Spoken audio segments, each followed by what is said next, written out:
Welcome to the Authentic You podcast with Luis Bazan. After 25 years as an accountant and transitioning into property rental investment, I found my true passion, helping you discover your purpose, unlock your potential, and design the life of your dreams. This podcast is dedicated to empower you with the tools and mindset needed to achieve freedom, purpose, and financial independence. Join me on this journey of personal growth, spiritual enhancement, and living an epic life. Let's dive in and create the life you were meant for. And I am honored to be here. Gianni Dolce. Gianni Dolce. Yep. Welcome. Thank you, brother. Louis is an awesome person. And when I was thinking of people to podcast with, because completely brand new, I was kind of rolling through the mental list of people that I found interesting from the brief times meeting them. And you popped in the head, and I said, yeah, let's do Louis. That's awesome. Like, super interesting dude in the dance scene, super passionate, fun energy, just a fun guy to be around. I was like, let's contact him. Awesome. And did you know that I have this podcast? Yeah. When I first came here, because I was looking for a place to rent before, I came in here and you were like, hey, I got a podcast, and then it popped into mind when I was thinking of people, and here we are. I mean, the main reason I got into wanting to do podcasting was throughout my life, I think a big theme in my early years was independence. Everything solo, do it yourself, make it done. You have to be able to depend on yourself. And I got that from my mother mainly because my mother was struck down by so many people. And I think when you are constantly reminded or have an experience where you go to somebody and then you can't trust them from an experience, it creates and forges this independence mindset. And of course, she's my mother. She's going to be the biggest influence on me. I'm so much like my mother that I had this independence mindset. And I didn't understand the power of people at a young age. I thought everything has to be done by myself. I don't need to have a team. I don't need to do that. Huge illusion, massive pitfall. And as I got older and I realized, hey, I want to become successful. How do we become successful? I realized the power of people and how intrinsic it is inside of us to be social and to have a team or a tribe or a family and to talk to your friends on a daily basis. Super crucial. And now everything that I do, from a normal day, I'm meeting 1 to 5 friends a day to do things or have fun. I'm never alone. I mean, I live by myself, but always hanging out with people, and I understand it, and I'm a much happier person. But for how it relates to podcasting, I realize that your network is everything.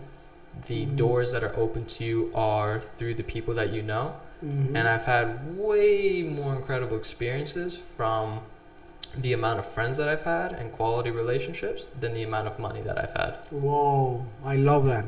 Yeah. So your network is always going to overpower your net worth by a mountainous amount.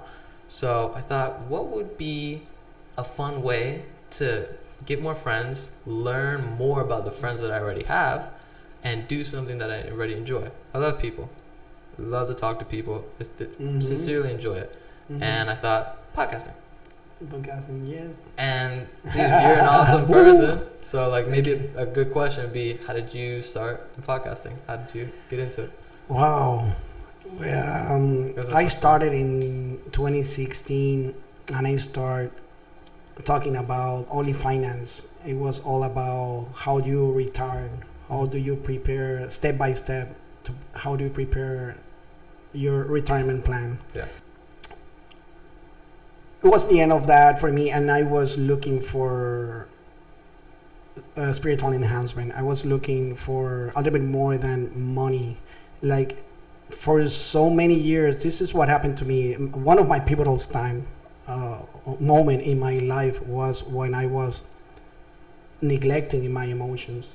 I was not paying attention to my feelings. I was not paying attention of myself, and I was, not really struggling in life. Even I have, I already was set financially. I was already 42 years old, 42, 43 years old. That happened. I was set financially. The money was not a problem. The money is coming in a beautiful way. Yeah, you cannot stop the money now because now you're such a good administrator. Yeah. But I was feeling, I was neglecting on that, and in my office we were like 5 different guys who were lawyers, accountant, real estate, that I was a partner with Victor. In Puerto Rico? Yeah, in Puerto Rico. In Puerto Rico, okay. Yes. So one of the guy calls Vidal Juarre, that is my best friend as of today, and one of my first mentors. He saw me in the office working, but he saw me sad. He saw me crying because he was coming to my door. Hey, Luis, are you okay? He worked there. Like I said, I don't know if I mentioned, he do insurance. Yeah. He do insurance. I was doing accounting. Say, hey, how are you today? He was always bringing some wisdom, some inspirational quote or something to me, like trying to make me revive. Why don't you write down? How do you feel today? Your emotions. Write it down. Write it down today. Do a challenge. Challenge yourself. Do that, and do that for a month, and you're gonna see how incredible it is. Do that. Just do that. And that was a very pivotal moment in my life because I was able to see my emotions in writing. It was a picture of my emotions right there. Whoa. Yeah. Emotions are intangible. You don't. And then I was seeing all that month, and it was me. Yeah. I'm a very happy person. Yeah. I'm super happy. Look at me. I move. I do this. I do that. I do like 10 things in a day, and people love me. And I am very happy. But let me look again. I was really like 80% of the things I wrote down. No, yeah, it was of that month. 80% was negative. It was a lot of negative emotion, and that's when I adopt a very simple, very powerful morning routine. Yeah. It's when I wake up, I look up in the mirror, and I read. I have not control of the world. I mean, I'm just looking there just to, like, I am in my mirror. Yeah. And so I look and read. I have no control of the world, of people's behavior. I only have control of myself. Today is going to be a beautiful morning and a beautiful day. I'm going to make it happen. And from there, I do that every morning. It's very powerful. Because it's not only that, it's from there, it comes in my mind what I have to do to make this beautiful. Mm-hmm. And then I start stretching. I do my morning, for me, it's meditation in the morning. Meditation for me is amazing. Game changer. Yeah. Yes, sir. So that pivotal moment, you're in Puerto Rico and you have your friend, what was his name again?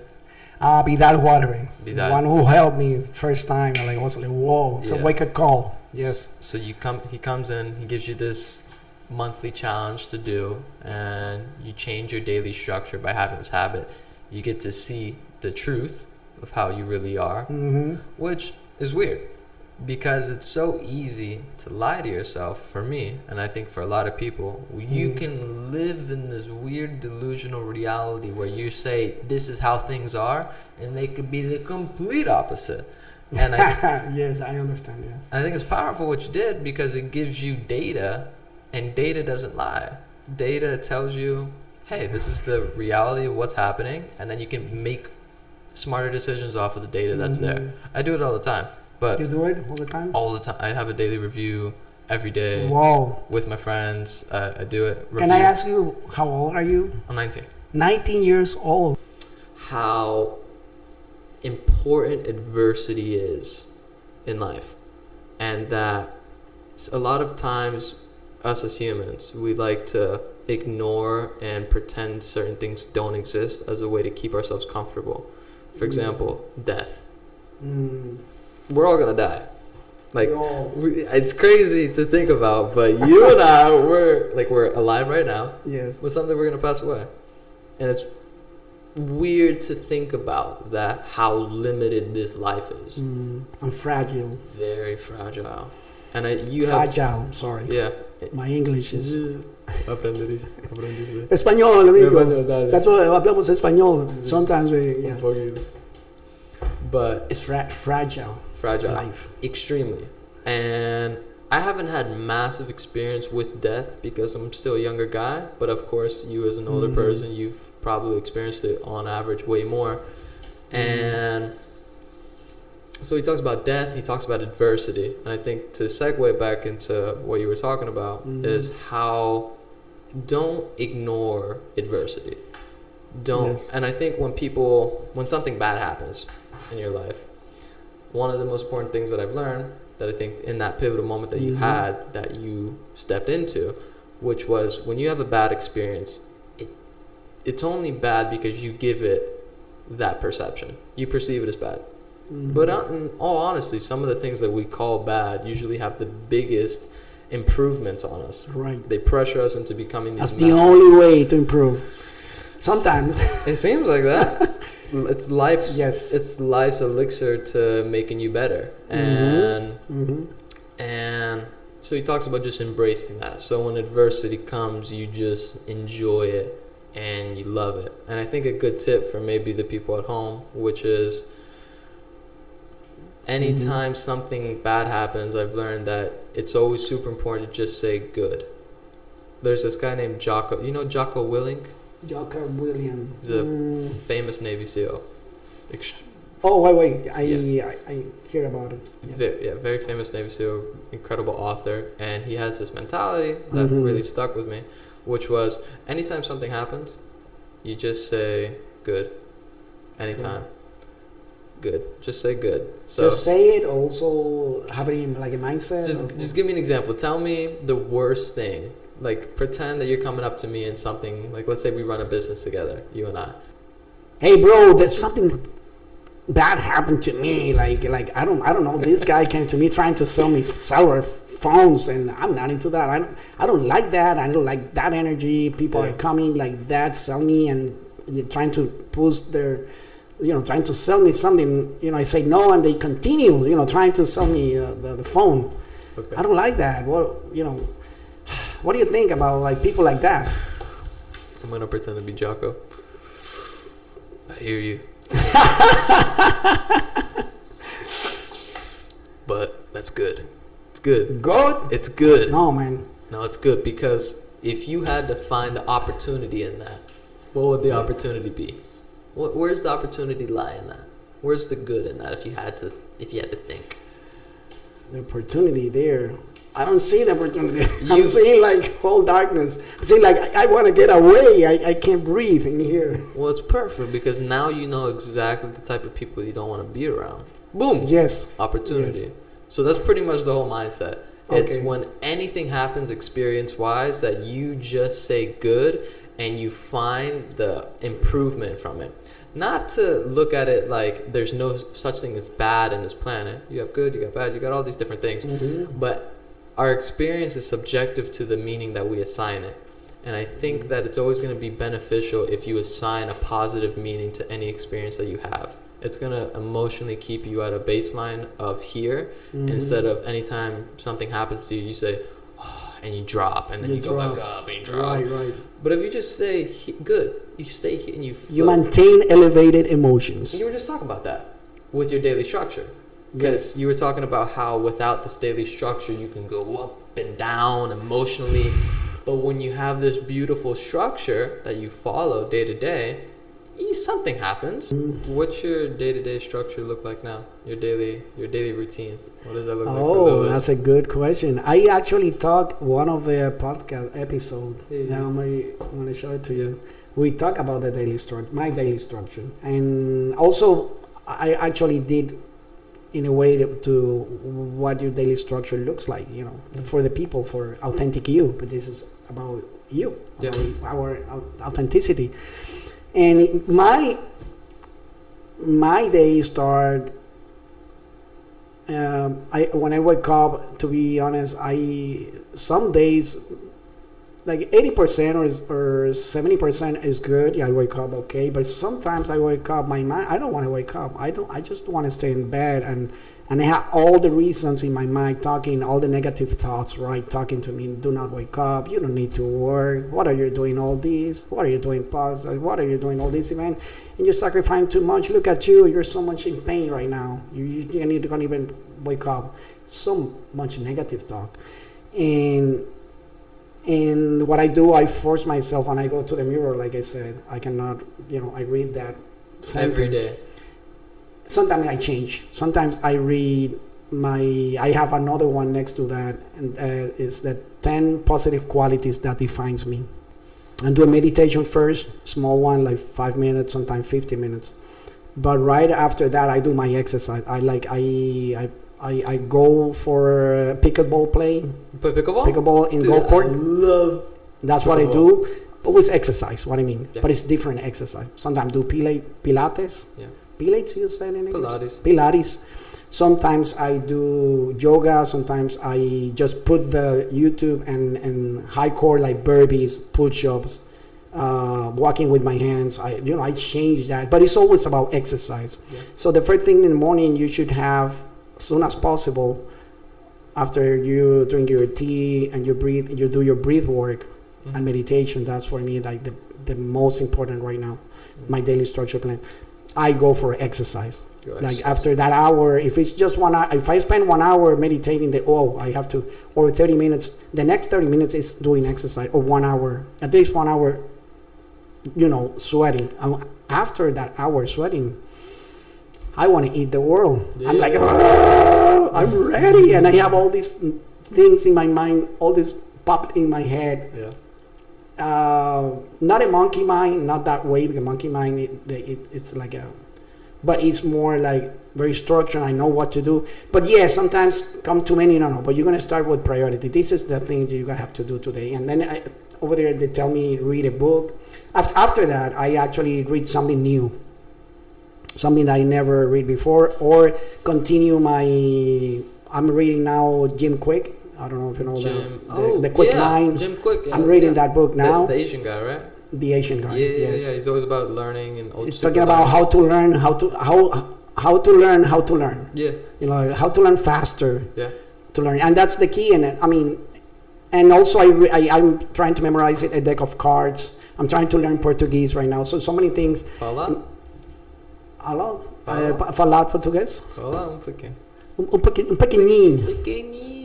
Not really good. Like I forgot a little bit since I came from. I was a full month in Brazil. I started forgetting. Yeah. But yeah, it's about that, and then exercise, as I said first. Then read something new. Yeah. And then from there, then I can do other 2 or 3 things. But if I don't have time, then I can start my 9 to 5 job. It's not 9 to 5. Mine is 1 to 5, 1 to 6 job. What are you doing now? From 1 to 5, I do the property, the properties. I have to take care of them. Yeah. That I don't want to do that, but it's there, and there's not too much work. Sometimes just 1 or 2 hours. Yeah. My base is strong. My tenants are strong. I'm going to be strong. Yeah. So that led me to my free time. I do like 12 hours. The next, like from there until in these days, I am working really hard until 10, until 11. Yeah. In this project, in the dancing project, really hard. In the Zouk. In the Zouk community, in the Zouk dancing. So, just to come back to just to rephrase it. So, wake up what time usually? I wake up. I'm a kind of lazy. I wake up at 7. Some people would say at 5, at 7. 7 a.m. 7 a.m. 7 a.m. Second, go to the mirror, read the positive affirmations. Positive qualities. Mm-hmm. Then after doing that, go to meditate for an hour. Meditate or breath work. Mm-hmm. Right after that, get into some intense exercise. Yes. After that, you want to eat the planet. And then... Yes. And then after that, get into take care of some priorities for the property management. I will eat probably we'll start it and then eat, or we have to prepare something to eat. Yeah. I eat around 12 or 1 o'clock. I don't eat nothing before, and I start at 7. Yeah. I mean, sometimes I eat like pineapples at 10 o'clock a.m. Like I have my pineapples cut already, or orange that I like, or green smoothie. I prepare green smoothie. I love it. Yeah, but basically that's what I do. That's what it looks like. Answering your question. That's the daily structure. That's the daily structure. It's very simple, but very powerful, man. Super powerful. Super. I'll tell you something. You want to know something really cool that I've recently experienced that has been a massive help for me, discipline-wise? So I was raised in a very undisciplined, unstructured environment. Me too. My upbringing. And I think there's pros and cons to that wild child lifestyle. Wild life. Yeah. Woohoo! Cows and how do you say, like the cows and the cows and cowboys. And cowboys. So there's pros and cons. Pros, you get a strong independence and confidence in yourself to go out. Usually wild child children are more likely to not have as much fear as somebody that is imagine you have a person who walks down a trail. Yes. They walk down a specific trail through a park and they do it every day. The wild child does it a little bit different. He goes one and he goes into another trail and he's exploring all these little different things. And I think the pros of that is that a wild child will have a higher tendency or a less amount of fear for being able to go out and do different things in life, which is great, super crucial. I think a lot of people... Discovery is his world. Is massive. And I think with people in a more structured lifestyle where they do the same thing every day, you can kind of, it's great because you become super disciplined. Yes. But you can also develop the fear of doing something differently because you don't know what's going to happen. Yes. And as we already know, humans are massive babies of unpredictability. We're scared of it. So, what was I going off with that? So So discipline. Big problem with me. Growing up, not super disciplined. And now I did a lot of study. I read a lot on the science, the psychology, why we're undisciplined, the composite of who we are, our thoughts, our emotions, our behaviors, how those three intrinsically influence each other and create your life, and how your daily structure is one of the most pivotal and important things for creating your life. Yes. You have one day, which over 7 days creates a week, over 4 weeks creates a month, over 12 months creates a year, over how many years creates your life. And you look back and you're like, wow, look at all that I did. And I think, as you know, as a young guy, you want to be super successful. You want to be great at what you do. You want to make a lot of money. You want to have a lot of friends. You want to, the typical young man dream. And I couldn't get traction in things because of the inability to be disciplined. And I had something now that's been working really well that I think maybe people would find beneficial, which is obligations. I've realized that your actions are the cornerstone to your life. They're you have your thoughts, emotions, and actions. And I think that is one of the three biggest influencers on your entire life: your thoughts, emotions, and actions. But your actions, if we had to graph it, actions have the most amount of influence. The most. Way more than thoughts and emotions. Than analyzing and staying here. I'm going to do it one day, but first, I have to be perfect before I do my first step. Yeah, it's crazy. It's crazy. Yeah. So actions have this massive influence on your life. Doing one thing differently can change and alter your life forever. And I realized that these three are connected. You have your thoughts, you have your emotions, your actions.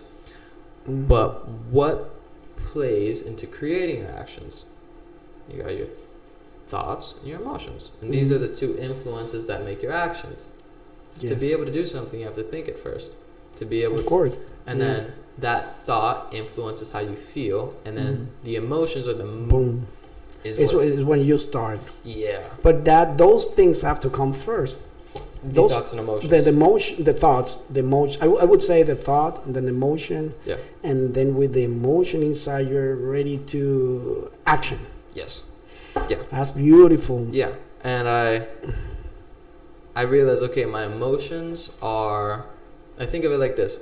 Here's a quote that I came up with. All emotions are competing in a weighted system, and the strongest one at any given moment will determine the behavior. So it pretty much just means that your emotions will create your actions. So if you want to change your actions, change your emotions. Change your emotions. And how do you change your emotions? Change your environment. Change your environment. I will add a little bit. I love it. I love it. I'm learning so much.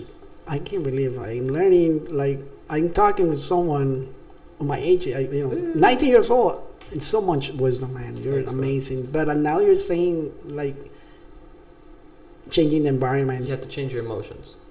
Yes, but the environment also, sometimes the environment is ugly or is something you don't like. But if you have power control, if you have control of yourself, and if you already done all these things, meditation, and you're very in control of yourself, like we said. Yeah.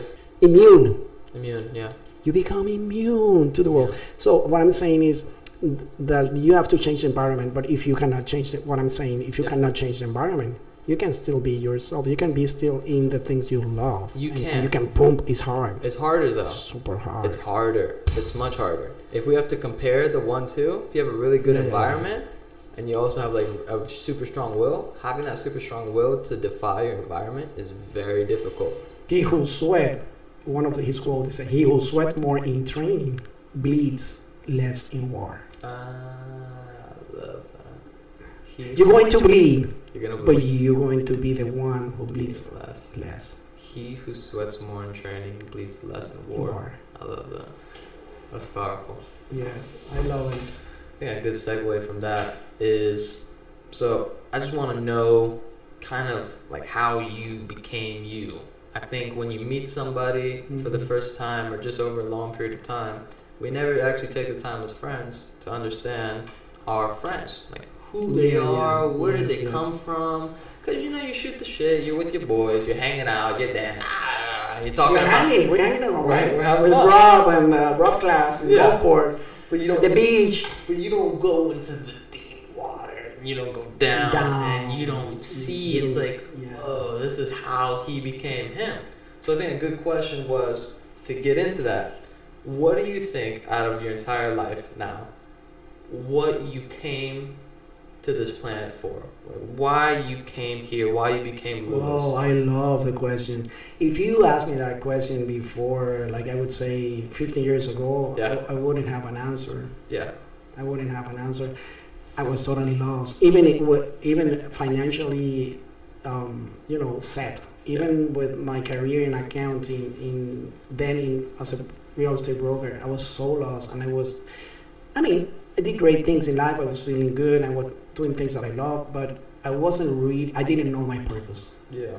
I didn't have a meaningful mission. Nothing at all. I thought it never exists, and people talk about that all the time. And they say, I don't find it. I don't know what really ignites me. And well, this is very ironic, but what I discovered is that if losing yourself, serving others, is finding yourself. Losing yourself in the act of serving others is a path to finding yourself. Yes. Let me say that one. Losing yourself in the act of helping others is a path to finding yourself. Yeah. Yeah, losing yourself, serving, is finding yourself. I like that. That's really good. And it's the only way to be happy. Now that you're very young, I'm going to give you a shortcut right there. Boom. A shortcut. So you're saying that a shortcut to life is to give. And give when it's inconvenient, even when it's inconvenient. You're saying that that. I mean, I'm not saying you shouldn't, like, if you're hungry, okay, these people ask me for help, I'm going to help them. No, you take care of you. This is a necessity that they can't wait. Mm-hmm. Also, I'm not saying you have to help the world in everything, whatever somebody comes say, hey, help me here to work with a mechanic, work with a car, with the engine, or I'm not saying that you're going to help the world through your passion.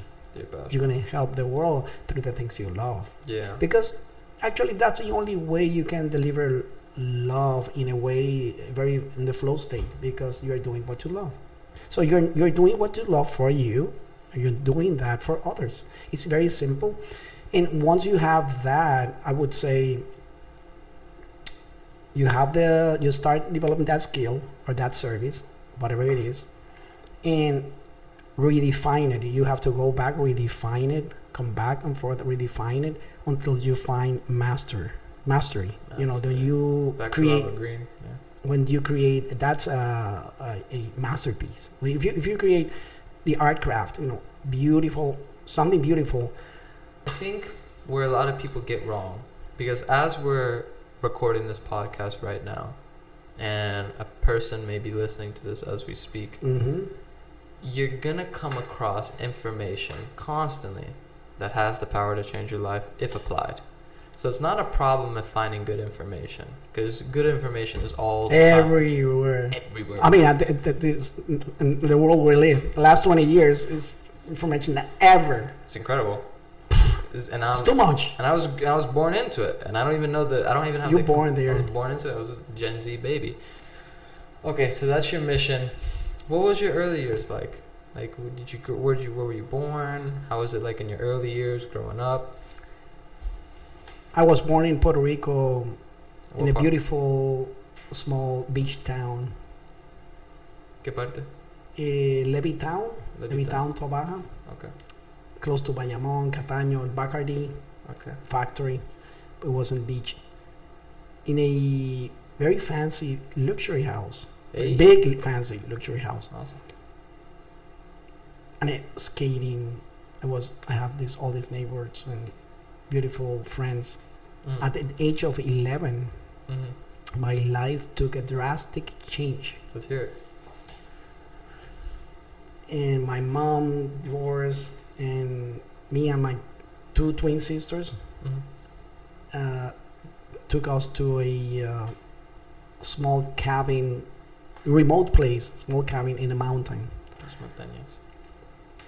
Holes in the floor, like we can even walk, like we have to be careful, like walking. We didn't have a shower. Whoa. We didn't have a toilet. We Whoa. didn't have a bath. And I came from the city. I'm a city boy, it's not that I grew up as a farmer, or which is common for them, for those kids. Yeah. It was like, it was very painful for me, because also adapting to now have to work and we didn't have any money, from a lot of money, and my dad had money, and big factory, more than 100 employees. I remember, super huge. He used to do this image here, these things. Yeah. Big one. This one, he used to do jaguars, leones, lions. Yeah. Leone, all those kind of things, beautiful. And he sell it. He was a 1970. I'm talking. Yeah. But in 1978, 79, that one, I don't remember exactly when factory burned out, and other things happened. And I have 5 siblings, but 3 of them, they were grown. It was just me and my sisters. Your 2 twin sisters. Yeah, and that was very, very, very difficult for me. It was a lot of frustration. I was crying almost every night, until I decide to explore the mountains, because I didn't have, here I was, a kid from the city, skateboards, we did skating, bike, all the things, and now in this place that we didn't have no one 3 miles around. We didn't have no one, so I started exploring. One day I remember I was crying almost every day for 2 years. I was there, and I was going to the school there, but school is very different. The kids, the children's, we're very different kind of. But I realized I start going to the river. I start climbing, and I start enjoying them. Okay, this is good. I'm gonna start running. I start training myself. I remember seeing the movie First Blood, and I don't remember like those movies were like Jungle, Rambo. I was a Rambo, like my band, Rambo. I remember being there in the mountain, climbing trees, taking orange, and then I became like, a savage, from city to savage. And I love it, And my mom bought a cow. I remember, having the cow, and then we have a calf. Calf, you said? A calf, yeah. A calf. And I remember jumping, and he was jumping because they don't. But I remember trying to run, to ride. Yeah. And we have rabbits, we have chickens, all organic. We have all organic. I don't have that now, but I wasn't, aware of that, and I was a kid, and that drastic change for me. At 11 years old. At 11 years old. Then I graduated at 18 years old. At 18, right? At high school. Yeah. 17 and a half, I think I was. And I returned back to the city, and that's when I was studying accounting. First programming, then I changed to accounting, and then I have these 22 years of accounting. Why accounting? I didn't know. I was so lost. I didn't know what to get when I went to university. I started programming, and my brother one day said, "Hey, why don't you do accounting? It would be good for you. You become a good administrator, and you can." And accountants, because they administrate so well, they always, you're gonna have financial independence. Yeah. Wealthy, and that's what I need. That's actually I didn't have. I was struggling to pay my things, and even I remember buying a potato with water, just $1 in Wendy, and that's what I eat the whole day. I remember living like that, And how do you call baked potato? And that's all I got, and I have to work hard on the university. It was hard for me years. Actually, you are going now like college. I can't believe you have so much knowledge. But your age, I was struggling, but I make it happen. I graduate, and I finally I took a leap, and at 27 I created my financial office, my accounting office. Accounting. Oh, you created your own firm? My own firm. I did like 2 years of working with someone, but I feel like I'm sitting down, waiting. So much birthday parties, and you have to work with this, sitting down. This is so boring, accounting, and just recording. I was account payable, one of the account payable clerk, just working with salaries, and it was so boring. I am a guy who wants to, I move. I was all the time in the move. I was all the time doing as you see me like walking with my hands, acrobatic, very high energy. So I said, I study accounting. Mm-hmm. I didn't know what to study, like I said, but I already study accounting. Well, I have to become an accountant. I have to do my accounting office. So I built my accounting office, and